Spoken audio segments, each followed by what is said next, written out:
¿Por qué los judíos de hoy jamás aceptarán que Yeshua fue el Mesías prometido por el Creador? La respuesta no es religiosa, es histórica, política y espiritual. Quédate hasta el final, porque lo que vas a descubrir sobre los patriarcas, la Torá, el segundo templo y la corrupción de los líderes religiosos va a cambiar tu forma de ver la historia sagrada de Israel. Soy el cuervo de Noach. Y esto no es doctrina, es investigación. Para responder con claridad, necesitamos volver al origen, recorrer la historia del pueblo de Israel y entender cómo el judaísmo actual se fue formando hasta volverse, en muchos casos, incompatible con la figura de Yeshua. Shalom, hermanos. Hoy vamos a abordar esta pregunta profunda, incómoda para muchos, pero vital para entender el judaísmo moderno y su pensamiento crítico. Para entender por qué los judíos de hoy no aceptan a Yeshua como el Mesías, tenemos que comenzar con Abraham.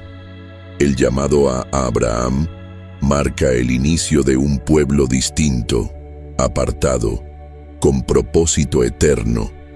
Génesis 12:1-3. Vete de tu tierra, de tu parentela y de la casa de tu padre, a la tierra que yo te mostraré. Dios saca a Abraham de una cultura pagana en Ur de los Caldeos y lo separa.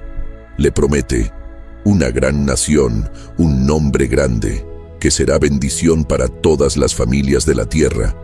Y bendeciré a los que te bendigan, y al que te maldiga, maldeciré, y en ti serán benditas todas las familias de la tierra.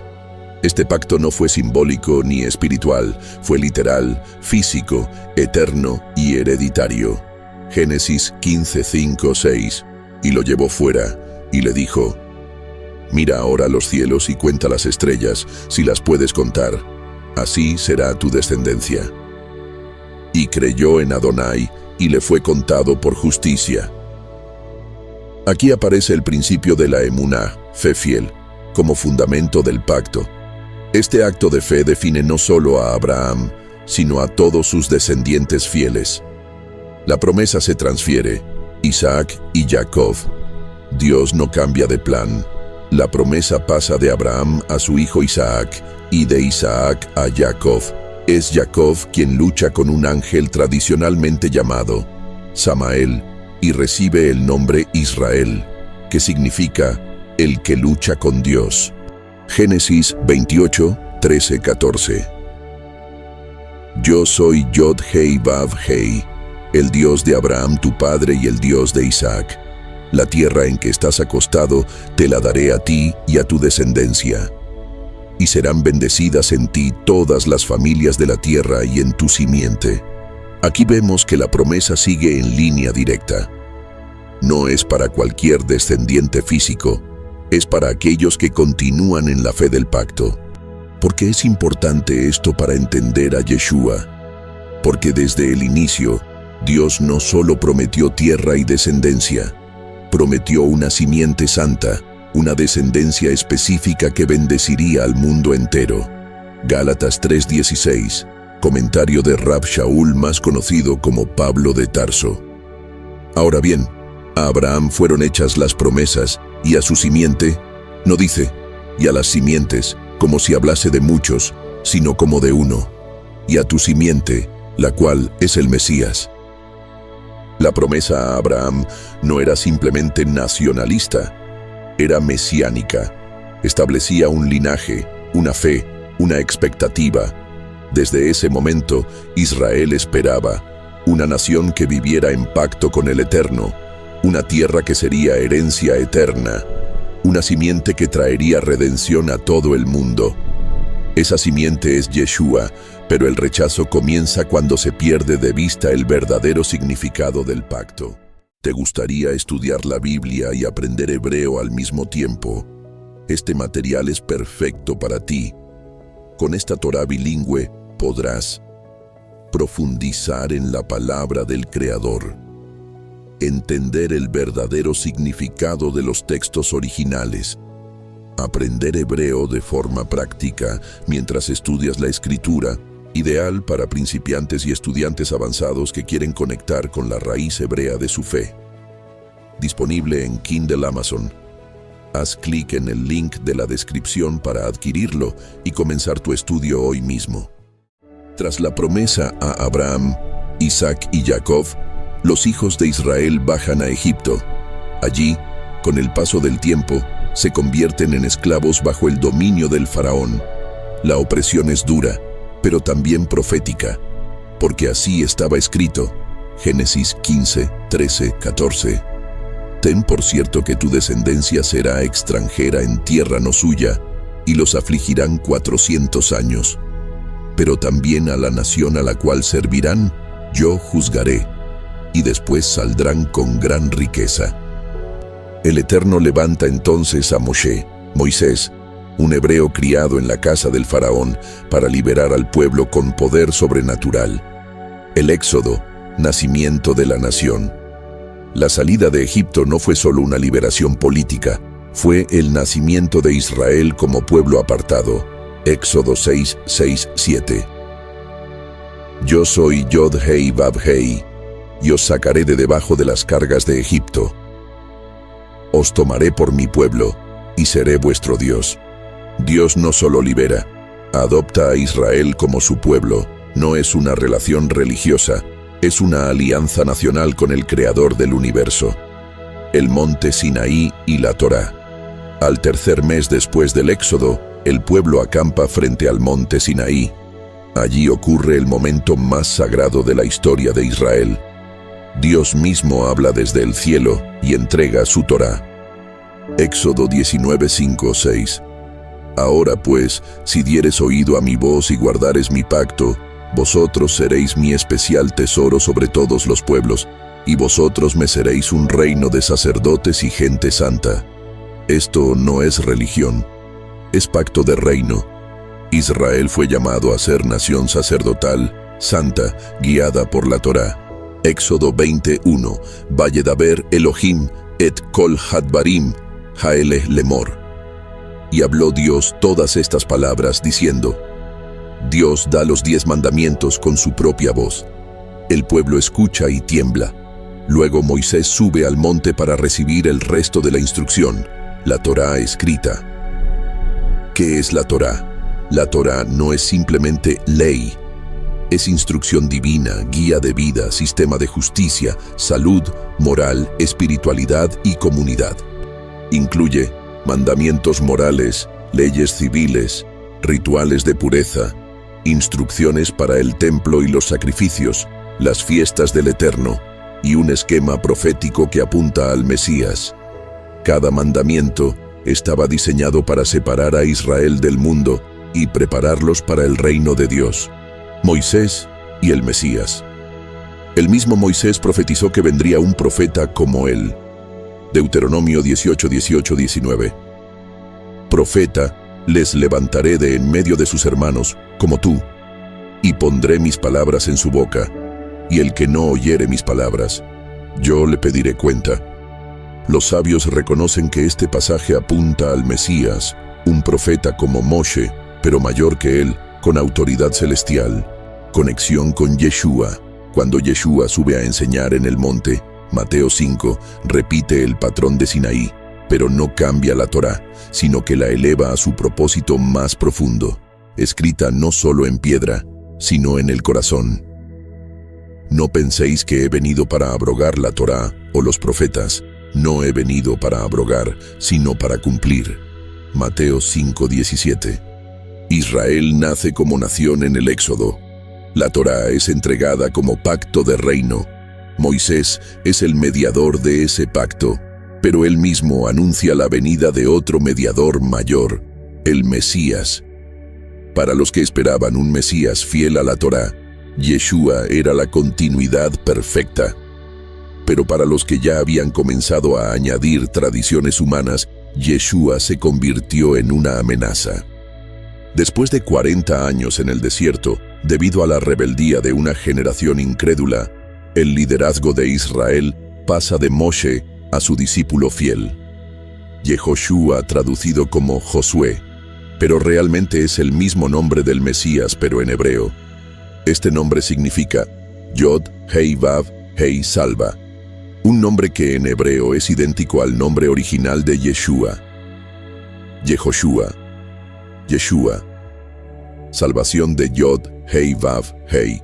Josué 1:1-2. Mi siervo Moisés ha muerto. Levántate pues ahora y pasa este Jordán, tú y todo este pueblo, a la tierra que yo les doy. Aquí comienza la segunda gran etapa del plan, la conquista de la tierra prometida a Abraham. Pero no sería una conquista carnal, sino espiritual. Dios dejaría claro que la tierra se recibe por fe y obediencia, no por poder humano. Jericó, el modelo espiritual. La primera gran victoria fue Jericó, no por armas, sino por obediencia exacta a la instrucción divina. Marchar alrededor de la ciudad durante 7 días, tocar shofares, gritar al unísono. Josué 6:20. Entonces el pueblo gritó, y los sacerdotes tocaron las trompetas, y aconteció que cuando el pueblo oyó el sonido del shofar, el muro se derrumbó. Milagro.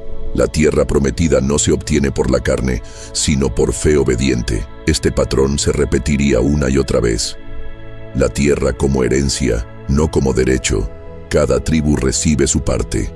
La tierra no se gana, se hereda por fidelidad al pacto. Josué 21, 43, 45. Y dio Yod Hei Vav Hei a Israel toda la tierra que había jurado dar a sus padres. No faltó palabra de todas las buenas promesas que Yod Hei Vav Hei había hecho a la casa de Israel. Todo se cumplió.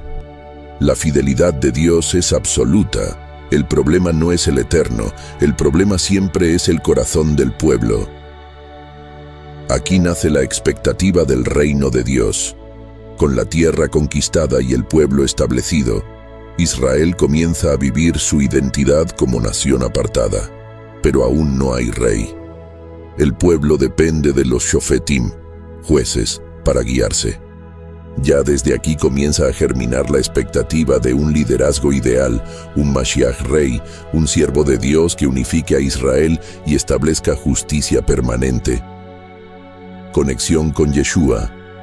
Yehoshua fue el primero en introducir al pueblo a la tierra prometida. Yeshua de Nazaret lleva el mismo nombre y el mismo espíritu, pero introduce a los creyentes en la promesa espiritual eterna.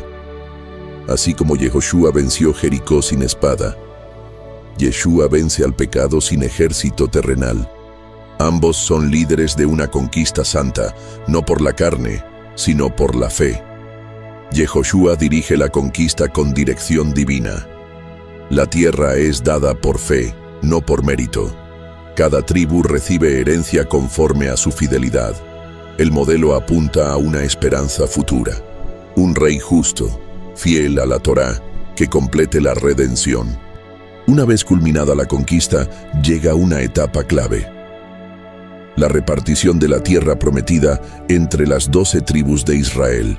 Este no fue un acto político, sino profundamente espiritual. Cada tribu recibió por sorteo su herencia, pero dirigido por el Eterno a través de Yehoshua y Elazar, el sacerdote. Josué 14, 1, 2. Esto es lo que los hijos de Israel heredaron en la tierra de Canaán. Por suerte, se les dio su heredad, como mandó Yod Hei Vav Hei por mano de Moisés. Ubicación tribal, diseño divino, no casualidad. Cada territorio fue entregado conforme al tamaño, fuerza y propósito de cada tribu. Judá, la más numerosa y fuerte, recibe el sur, incluyendo Jerusalén, aunque aún estaba ocupada por jebuseos. Efraín y Manasés heredan zonas fértiles al centro y norte. Leví no recibe tierra, sino ciudades sacerdotales, porque su herencia es el servicio a Yod Hei Vav Hei. Josué 13:33. Mas a la tribu de Leví no dio heredad. Yod Hei Vav Hei Elohim de Israel es su heredad. Este diseño revela una lógica: la tierra no es propiedad privada, es herencia sagrada. Ley de redistribución, el año del jubileo. En la Torá ya estaba establecido que cada 50 años la tierra debía volver a su familia original. Levítico 25:23. La tierra no se venderá para siempre, porque la tierra mía es, pues vosotros forasteros y extranjeros sois para conmigo. Este principio anula la acumulación egoísta y la codicia. Israel debía entender que vivía en una tierra prestada, bajo pacto con Dios. Sede profética del reino. En este punto, aunque cada tribu tiene su heredad, Israel todavía no tiene rey. La nación vive bajo el liderazgo de jueces, pero empieza a surgir la necesidad de unificar al pueblo bajo un liderazgo ungido. La tribu de Judá comienza a destacarse, cumpliendo así la profecía. Génesis 49:10. No será quitado el cetro de Judá, ni el legislador de entre sus pies, hasta que venga Shiloh, el enviado, y a él se congregarán los pueblos. Aquí comienza a germinar en el corazón de Israel la expectativa de un rey mesiánico de la casa de Judá, uno que no solo gobierne, sino que restaure el pacto y traiga justicia eterna. Conexión con Yeshua. Yeshua de Nazaret es descendiente directo de David y Judá. Por eso, los evangelios insisten tanto en su genealogía. Mateo 1:1. Libro de la genealogía de Yeshua HaMashiach, hijo de David, hijo de Abraham. Él nace en la tierra profetizada, bajo la tribu anunciada, en la línea real predicha. Pero su reinado no sería aún terrenal, sino espiritual. El reino de los cielos. La tierra fue repartida según voluntad divina. Judá comienza a perfilarse como la tribu real. Se mantiene la expectativa de un liderazgo mesiánico. El concepto de tierra como herencia, no propiedad, enseña dependencia de Dios. Todo este orden territorial prepara la llegada del rey ungido del pacto. Tras el periodo de los jueces, el pueblo de Israel clama por tener un rey. Querían ser como las demás naciones, ignorando que Yod-Hei Vav-Hei era su verdadero rey. 1 Samuel 8:7. Y dijo Yod-Hei Vav-Hei a Shmuel: Oye la voz del pueblo en todo lo que te digan, porque no te han desechado a ti, sino a mí me han desechado, para que no reine sobre ellos. Así comienza la monarquía en Israel, primero con Saúl, pero él desobedece. Entonces Dios escoge a un joven pastor de la tribu de Judá, David. David, el modelo del rey conforme al corazón de Dios. David es ungido por el profeta Samuel, y aunque enfrenta persecuciones, espera el tiempo de Dios. 1 de Samuel 16:13. Y desde aquel día en adelante, el espíritu de Yod-Hei Vav-Hei vino sobre David. David no solo conquista Jerusalén, sino que establece el arca de la presencia, organiza al sacerdocio, promueve la Torá y unifica a Israel como una nación bajo Yod-Hei Vav-Hei. Él es el rey ideal, no porque fuera perfecto, sino porque se arrepentía, consultaba a Dios y amaba su ley. El pacto davídico, base profética del Mesías. Dios hace con David un pacto eterno. Su descendencia reinaría para siempre, según Samuel 7:12-13. Y estableceré después de ti a uno que saldrá de tus entrañas, y afirmaré su reino. Él edificará casa a mi nombre, y yo afirmaré para siempre el trono de su reino. Este pacto generó una esperanza mesiánica concreta. El Mashiach sería descendiente de David, rey justo, constructor del templo y establecedor del Shalom eterno. David como prototipo del Mashiach. Desde ese momento, todo Israel espera un nuevo David, uno que gobierne con justicia, expanda el reino de Yod-Hei Vav-Hei y destruya a los enemigos de Israel. Por eso los profetas anuncian al futuro ungido como renuevo de David. Jeremías 23:5. Hijo de David. Isaías 9:6-7. Siervo fiel. Ezequiel 34:23-24. Este Mashiach no puede fallar. No puede morir a manos de los enemigos. Debe vencer reinar y restaurar el reino de Israel desde Jerusalén. Aquí comienza el conflicto con Yeshua, cuando Yeshua se presenta como el Mashiach, pero no establece un reino político, no destruye a Roma, no reconstruye el templo, no reúne a todas las tribus y muere ejecutado. Para los judíos del segundo templo y los rabinos posteriores, esto no cumple la expectativa davídica. El Mesías que ellos esperan aún no ha llegado. Siguen esperando a alguien como David, pero mejor que David. David es el rey ideal de Israel. Dios le promete una dinastía eterna. El Mesías debe venir de su linaje y cumplir el pacto. Israel espera un reinado mesiánico literal, físico y restaurador. Por eso, para el judaísmo tradicional, Yeshua no encaja en esa figura real. Después del reinado de David, su hijo Shelomó, Salomón, hereda el trono. Comienza su gobierno con sabiduría, justicia y paz. Es él quien construye el primer templo en Jerusalén, el Beit HaMikdash, cumpliendo la promesa hecha a David. Primero Reyes 6:1. Comenzó Salomón a edificar la casa de Yod-Hei Vav-Hei en Jerusalén. El reinado de Salomón representa el auge espiritual, político y económico de Israel. La nación está unificada, próspera y respetada entre las naciones. Pero este esplendor no duró. La caída de Salomón, desobediencia y sincretismo. Salomón quebró la Torá al multiplicar esposas extranjeras, más de 700 esposas y 300 concubinas, hacer alianzas políticas contrarias al mandato divino, tolerar e incluso participar en idolatría. Reyes 11:4. Sus mujeres hicieron que su corazón se inclinase tras dioses ajenos. Ya no servía a Yod-Hei Vav-Hei con un corazón completo como David su padre.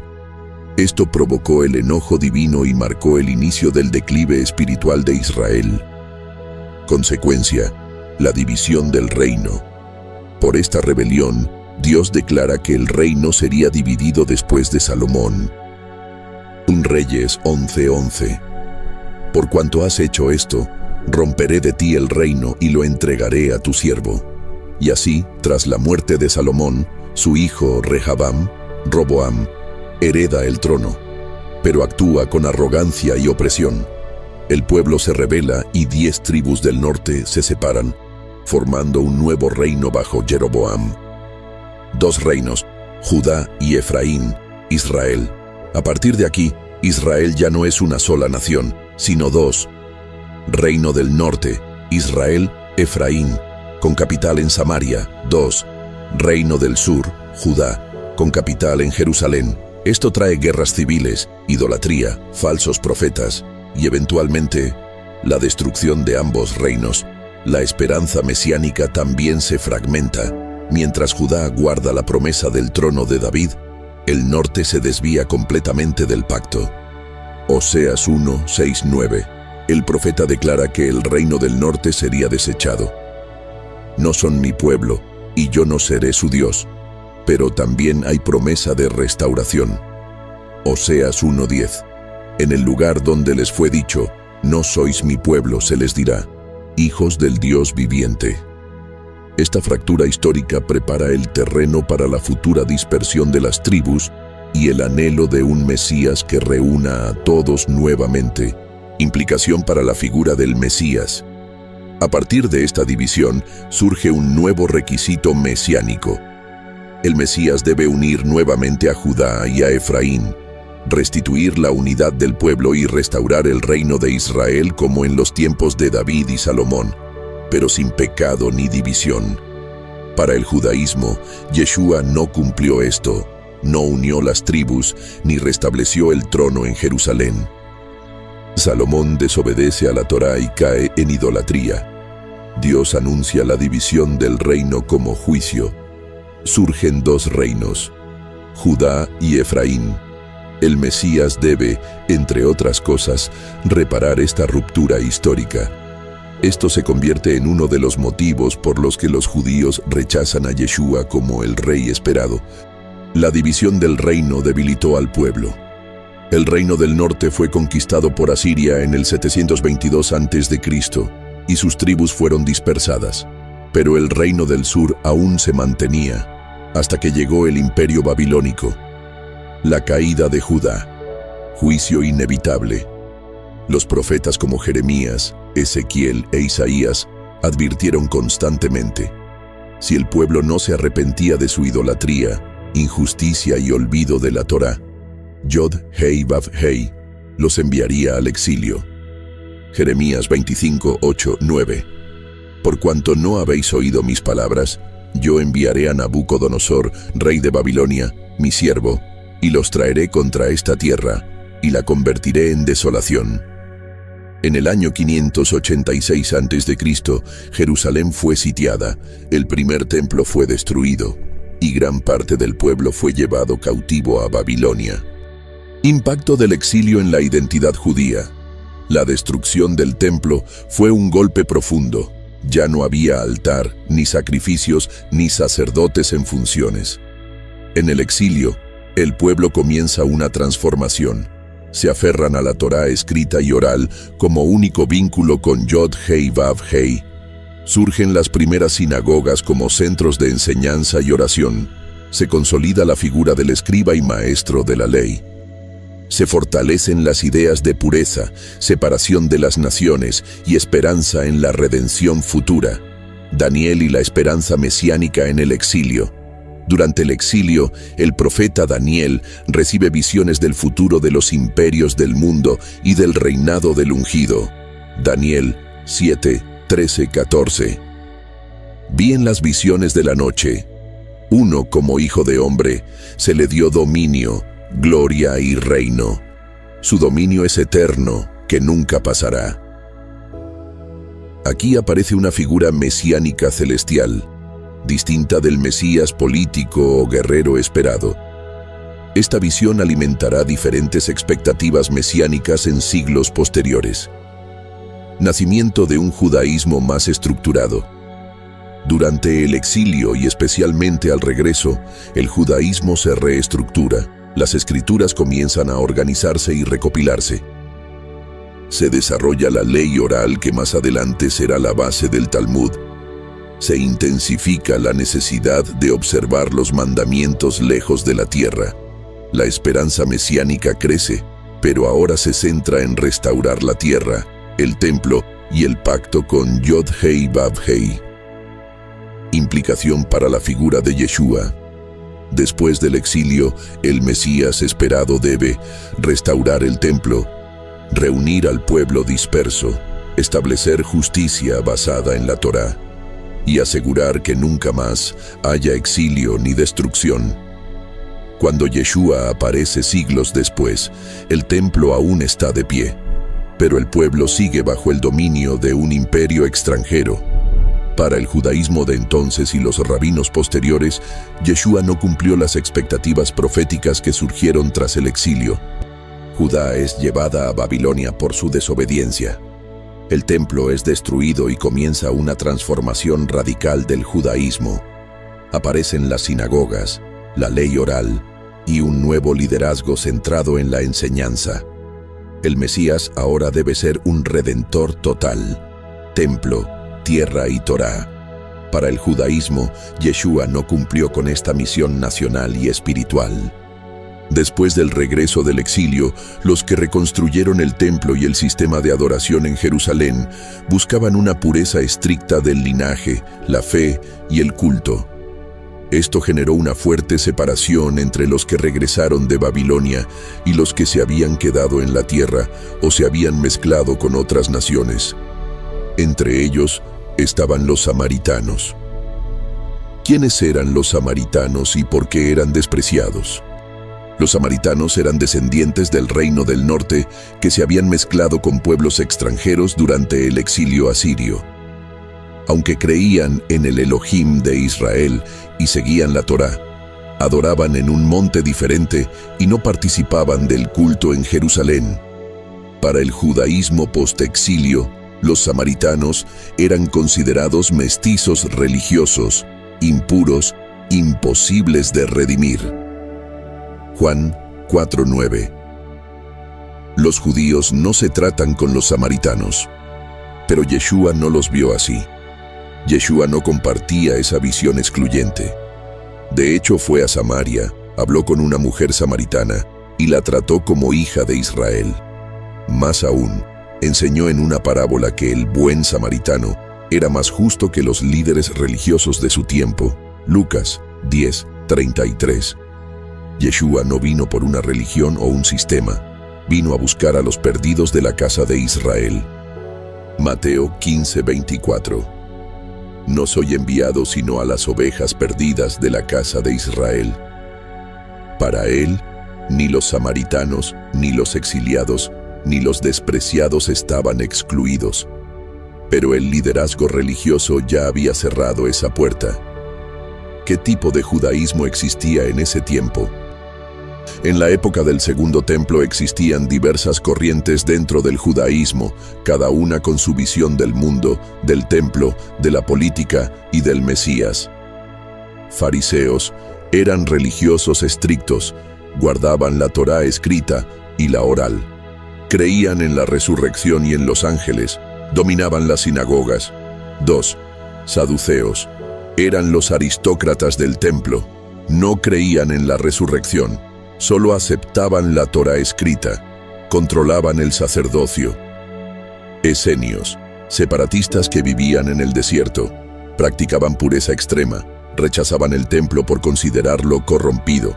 4. Celotes, guerrilleros que buscaban la liberación de Roma por la fuerza. 5. Herodianos, judíos que colaboraban abiertamente con el gobierno romano. 6.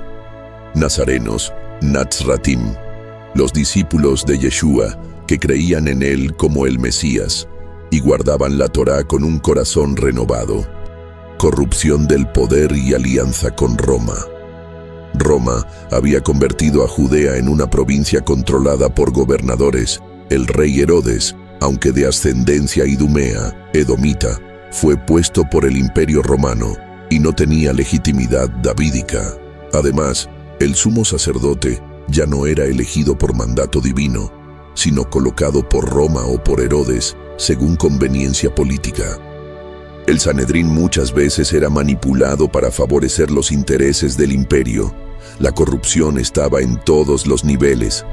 Se vendían cargos, se manipulaban juicios, se intercambiaban favores políticos. ¿Y si hubieran aceptado a Yeshua como rey? Yeshua sabía todo esto. Él conocía la hipocresía del liderazgo religioso y la falsedad del poder político de su tiempo. Por eso, nunca habría permitido ser proclamado rey dentro de ese sistema corrupto, aunque lo hubieran aceptado como Mesías. Juan 6:15. Pero entendiendo Yeshua que iban a venir para hacerle rey por la fuerza, se retiró al monte él solo.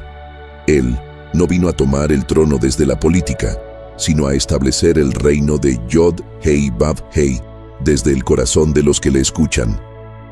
Los samaritanos eran despreciados como impuros, pero Yeshua los incluyó. El liderazgo religioso de su época ya había desechado a las tribus del norte.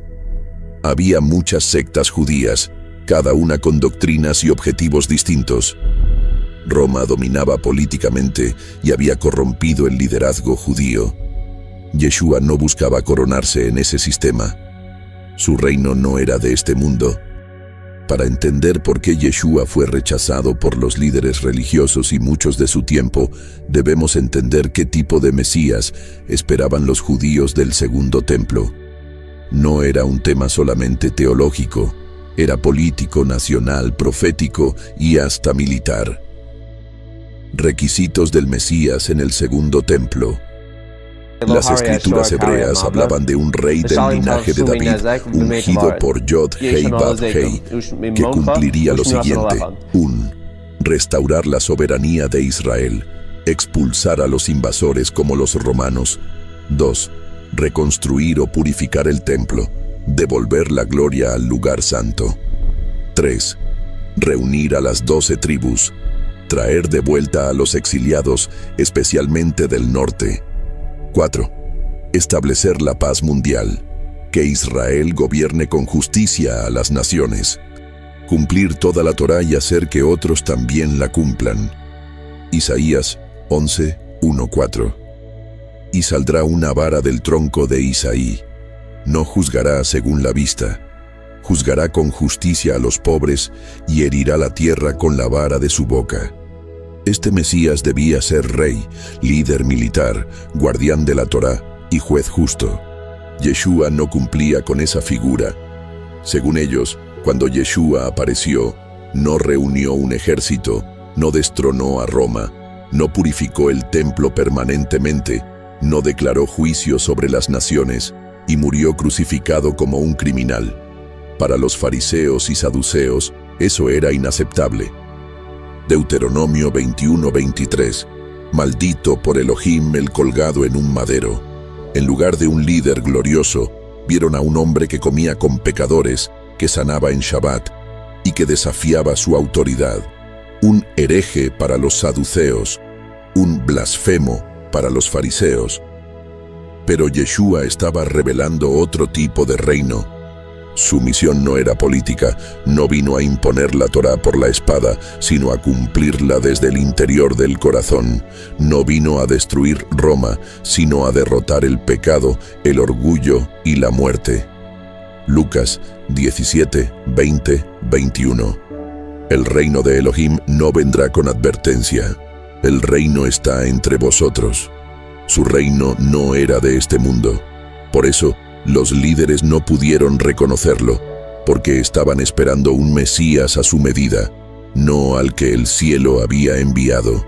Rechazado por ser el verdadero cumplimiento, los fariseos querían control, pureza ritual, autoridad sobre el pueblo. Los saduceos querían mantener su alianza con Roma y el control del templo. Yeshua no vino a hacerles favores a ninguno. Juan 5:43. Yo he venido en nombre de mi Padre, y no me recibís. Si otro viniera en su propio nombre, a ese recibiréis. Ellos no querían al verdadero rey. Querían un libertador que no interrumpiera sus negocios ni desafiara su autoridad. Por eso prefirieron a Barrabás, un celote violento, antes que al Hijo del Hombre, que ofrecía redención por el camino del perdón y la obediencia al Padre. El judaísmo del Segundo Templo esperaba un Mesías político, militar y davídico. Yeshua no cumplía esas expectativas externas. Su reino era espiritual, eterno y no manipulado por los hombres. Los líderes religiosos estaban más preocupados por mantener el poder que por reconocer la verdad. Yeshua no buscó agradar a los hombres ni ocupar tronos humanos, sino reconciliar a los hombres con Yod Hei Vav Hei. El año 70 de nuestra era marcó un antes y un después en la historia de Israel y en la percepción del Mesías. Roma, bajo el general Tito, destruyó Jerusalén y arrasó el Segundo Templo. No quedó piedra sobre piedra. Mateo 24:2. ¿Veis todo esto? De cierto os digo que no quedará aquí piedra sobre piedra que no sea derribada. Yeshua lo había profetizado, y eso se cumplió con exactitud. ¿Por qué Roma destruyó el templo? Los constantes levantamientos judíos contra el dominio romano, especialmente por parte de los celotes, llevaron a Roma a tomar medidas extremas. La revuelta del 66 de Cristo fue el detonante. Roma aplastó Jerusalén con furia. El templo fue quemado, el sacerdocio anulado, la nación desmantelada. Miles murieron y los sobrevivientes fueron dispersados por el imperio. La tierra de Israel se convirtió en ruina. ¿Y ahora qué? El judaísmo sin templo. Con el templo destruido y el sacerdocio extinto, el judaísmo tuvo que reinventarse. Ya no había sacrificios, ya no había altar, ya no había redención ritual como enseñaba la Torá. Los únicos que pudieron preservar la estructura fueron los fariseos, quienes se reorganizaron en torno al estudio y a la Torá oral. Fue entonces cuando nació el judaísmo rabínico, centrado en sinagogas, liderado por rabinos. sostenido en la Torá escrita y oral, desarrollado a través de debates y escuelas de pensamiento, y se empezó a escribir el Talmud. En los siglos siguientes, los rabinos comenzaron a recopilar y desarrollar la Mishnah, la ley oral, y el Talmud, comentarios y discusiones legales. El Talmud se convirtió en el eje del judaísmo post-templo. Ya no se hablaba de sacerdotes ni sacrificios, se hablaba de halajá, costumbres, mandamientos y leyes orales. ¿Y qué pasó con Yeshua? Yeshua fue eliminado oficialmente del discurso religioso.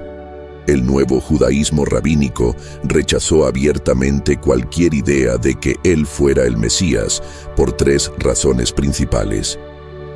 Murió antes de restaurar Israel, por lo tanto, según ellos, no cumplió los requisitos mesiánicos. 2. Fue seguido por gentiles, lo cual resultaba inconcebible para una fe centrada en la pureza y separación del pueblo. 3. Sus enseñanzas desafiaban la autoridad rabínica, y eso fue considerado una amenaza directa. Incluso algunos escritos talmúdicos lo ridiculizan o mencionan de forma indirecta, como forma de marcar distancia. El liderazgo fariseo se consolidó como la nueva voz de Israel. Con el templo destruido y los saduceos desaparecidos, los fariseos tomaron todo el poder espiritual. Desde entonces, ellos decidieron qué era judaísmo y qué no. Ellos establecieron los nuevos límites. Quien aceptaba a Yeshua quedaba fuera. Los seguidores de Yeshua, compuesto por muchos judíos nazarenos en sus inicios, fue expulsado, perseguido y luego desconectado por completo del judaísmo oficial. Yeshua como el Mesías. Imposible para los rabinos. Para los rabinos del Talmud, un hombre crucificado, seguido por gentiles, sin haber vencido a Roma, no podía ser el Mashiach de Israel. Además, desde su punto de vista, aceptar a Yeshua sería reconocer que los líderes de Israel cometieron un error fatal, y eso era inaceptable políticamente y espiritualmente. El segundo templo fue destruido en el año 70, cumpliendo la profecía de Yeshua. El judaísmo sin templo se transformó en el judaísmo rabínico liderado por los fariseos. Se desarrolló la Mishnah y el Talmud, que se convirtieron en la nueva base espiritual. Yeshua fue descartado como falso Mesías y sus seguidores fueron separados. Desde entonces, el judaísmo institucional nunca más aceptaría a Yeshua como el rey de Israel. Después de la destrucción del segundo templo, los líderes fariseos reorganizaron el judaísmo, crearon una estructura basada en la ley oral, en el estudio rabínico y en una fuerte identidad nacional para sobrevivir sin templo, sin altar y sin tierra. La identidad judía pasó a depender de 3 cosas. 1. La Torá escrita, interpretada por los sabios. 2. La ley oral codificada en la Mishnah y el Talmud. 3. La memoria del sufrimiento nacional y el rechazo a todo lo que amenazara su unidad. Y entre esas amenazas estaba el movimiento de los Nazratim, seguidores de Yeshua. Los seguidores de Yeshua eran judíos, eran israelitas de distintas tribus, guardaban Shabbat, fiestas, kashrut, creían en la Torá escrita, aceptaban a Yeshua como el Mashiach prometido. Pero al aceptar a Yeshua, se volvieron un problema político y espiritual para los rabinos. No eran cristianos. El cristianismo como religión gentil vendría mucho después, con Roma y Constantino. Pero los Nazratim fueron perseguidos por el liderazgo rabínico desde el principio. El judaísmo oficial cerró filas. Los sabios fariseos reconstruyeron el judaísmo sin templo. Para ellos, aceptar a Yeshua era aceptar que los líderes habían cometido un grave error y que se había ignorado y crucificado al verdadero Mesías. Eso era inaceptable. Así que establecieron límites. Quien aceptara a Yeshua no podía entrar a la sinagoga. Quien enseñara sobre él era excomulgado. Se escribieron bendiciones modificadas para maldecir a los minim, disidentes como los Nazratim. Y en el Talmud se le ridiculizó con insinuaciones y falsos relatos. Yeshua fue eliminado del discurso nacional. No importaba cuántas profecías cumpliera, cuántas vidas transformara, cuántas señales hiciera. Yeshua era un tabú, porque aceptar a Yeshua era reconocer que la autoridad rabínica había sido superada. Reconocer que el sistema de méritos y obras no justificaba al hombre. Reconocer que el reino de Yod-Hei, Vav-Hei no vendría por política, sino por arrepentimiento y obediencia verdadera al Creador. Y hasta hoy, el rechazo sigue, durante siglos de persecución, inquisición, exilio. El pueblo judío se ha aferrado con razón a su identidad. Y para muchos, Yeshua representa traición, asimilación, cristianismo, aunque no lo fue, idolatría, por el error de Roma al divinizarlo fuera del contexto hebreo. Por eso no pueden aceptar a Yeshua, no porque no haya evidencia profética, sino porque su historia colectiva fue reescrita para excluirlo. Los judíos del Segundo Templo esperaban un Mesías político y militar. Al no cumplir esas expectativas, los líderes rechazaron a Yeshua. Tras la destrucción del templo, el judaísmo se reorganizó sin él. Los primeros seguidores de Yeshua eran judíos fieles, no cristianos. El judaísmo rabínico oficial los expulsó y eliminó su memoria. Hasta hoy, el rechazo se basa en identidad, autoridad y trauma histórico, no en una evaluación objetiva de Yeshua como Mesías. Yeshua dijo: «No vine sino a las ovejas perdidas de la casa de Israel». Pero los líderes de su generación ya habían decretado que esas ovejas estaban muertas. Y sin embargo, Él las buscó. Si quieres saber más sobre el judaísmo verdadero y el misticismo profundo del judío Yeshua, te invito a que te suscribas a mi canal y actives la campanita para no perderte ningún estudio. Déjame en los comentarios si tú ya sabías por qué razón los judíos nunca van a aceptar que Yeshua fue el Mesías escogido por el Creador. Esto apenas comienza. Nos vemos en la próxima investigación. Soy el Cuervo de Noac. Shalom.